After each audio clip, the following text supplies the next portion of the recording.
So আমাদের ছোট ব্যবসার জন্য অন্যতম বড় অ্যাসেট বা ইম্পর্টেন্ট ফ্যাক্টর হচ্ছে কাস্টমার। কারণ আপনার কাস্টমারের সাথে যত ভালো রিলেশনশিপ বা আন্ডারস্ট্যান্ডিং বা বন্ডিং থাকবে, আপনি আপনার ব্যবসাকে তত গতিশীল করতে পারবেন। এখন কাস্টমারের সাথে গুড রিলেশন বা আন্ডারস্ট্যান্ডিং বা সম্পর্ক তৈরি করার জন্য আপনার বেশ কিছু জিনিস মাথায় রাখা উচিত। তার মধ্যে অন্যতম হচ্ছে পার্সোনাল টাচ। এখন আপনি কীভাবে পার্সোনাল টাচটা এনশিওর করবেন? যার জন্য আপনার বেশ কিছু পদক্ষেপ হতে পারে। আপনি আমাদের ধ্বনিতের মাধ্যমে হচ্ছে আপনি কাস্টমারের যখন প্রোফাইলটা ক্রিয়েট করবেন, তখন আপনাকে বেশ কিছু তথ্য ফিল আপ করার জন্য আসবে। আপনার নট নেসেসারিলি যেখানে যা যা আছে সব কিছুই নিতে হবে।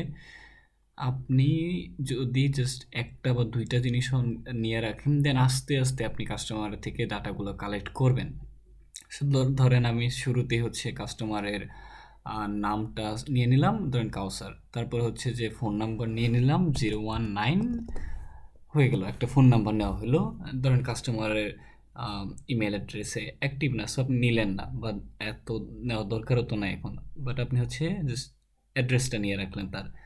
আপনার অ্যাড্রেসটা যত প্রিসাইজ হবে তত ভালো। একদম বাসার নাম্বার সহ যদি হয় তাহলে তো আপনার জন্যই ভালো। ইন ফিউচার আপনি এটাকে মার্কেটিংয়ে কাজে লাগাইতে পারবেন। এরপর হচ্ছে যে কাস্টমারের এই জায়গায় একটা ইন্টারেস্টিং জিনিস, সেটা হচ্ছে যে কাস্টমারের পারিবারিক তথ্য। তো এখানে তার জন্মদিন, তার বিবাহবার্ষিকী, প্রিয় দিন, তারপরে দিনটা কেন প্রিয়, এগুলো আপনি নিলেন।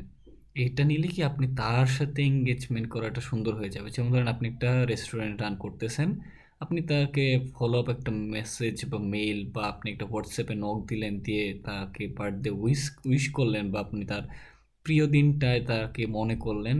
এটা আসলে অটোমেটিকলি তার দিনটাকে মেক করে দিবে। সো আপনি এত বছর ধরে যদি আপনি যদি সত্যি বিজনেস করে থাকেন, অবভিয়াসলি আপনি জানেন এটার ইম্পর্টেন্স কতটুকু।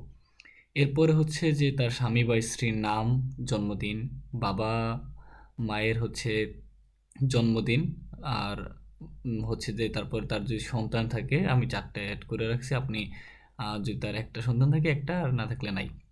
সো এই ওয়ে আর কি। এরপরে হচ্ছে যে আপনার ইমেজ অ্যাড করা। এখানে আপনি ছবি অন্য কোনো জায়গা থেকে ড্রাগ করে আনতে পারবেন। আপনি যদি ট্যাব দিয়ে বা অন্য কোনো কিছু দিয়ে অ্যাক্সেস করে থাকেন, আমি ধরে নিচ্ছি যে আপনি হয়তো ট্যাব বা পিসি দিয়ে করবেন। সো আপনি যে এখানে ক্লিক করলেই আপনার একটা ডিসপ্লে ওপেন হবে, যেখানে থেকে আপনি ছবি আপলোড করতে পারবেন আপনার কাস্টমারের জন্য। তো ধরেন আমি একটা ছবি, ধরেন এই ছবিটাই আপলোড করে দিলাম। এটা এ হচ্ছে আমাদের ম্যান্থেসিস ভাই, ও হচ্ছে আমাদের কাস্টমার, তার ছবি নিয়ে নিলাম। আপনি আবার এই যে এখানে ক্লিক করলে ছবিটা পরিবর্তনও করতে পারবেন, যে এই ছবিটা ভালো হয়নি, দেন আরেকটা ছবি নিয়ে নেবেন। এরপরে হচ্ছে যে আপনার কুপন, আপনি কাস্টমারকে কোনো কুপন বা ডিসকাউন্ট দিলেন কিনা। যদি ধরেন রেজিস্ট্রেশন করার সময় কোনো একটা ডিসকাউন্ট দিয়ে রাখতে চান, আপনি তার ওই ডিসকাউন্টটার নাম দিয়ে দিতে পারেন। যেমন ধরেন হচ্ছে আমার ডিসকাউন্টের নাম দিয়ে দিলাম যে নিউ কাস নিউ কাস্টমার। সো আমার ডিসকাউন্টটার নামটা এরকম দিয়ে দিলাম। সে যদি আমার দোকানে সেকেন্ড টাইম আসে, তখন আমি তাকে 100 টাকার একটা ডিসকাউন্ট দেব। এরপর হচ্ছে নোট। এখানে 2টা নোট নেওয়ার অপশন দিয়ে দিছি। আপনি চাইলে কাস্টমারের ডিটেলস আপনি এখানে সব লিখে রাখতে পারেন। আপনার মনে করেন কাস্টমারকে নিয়ে একটা অ্যানালাইসিস করলেন। অনেকেই কিন্তু অ্যানালাইসিস করে বা করা পছন্দ করে। সো আপনি অ্যানালাইসিস করলে এই অ্যানালাইসিসগুলো দিয়ে রাখবেন, যেটা আসলে ফিউচারে আপনারই কাজে আসবে। সো আপনি যত ডিটেল ওরিয়েন্টেড হবেন, আপনার জন্য তত ভালো।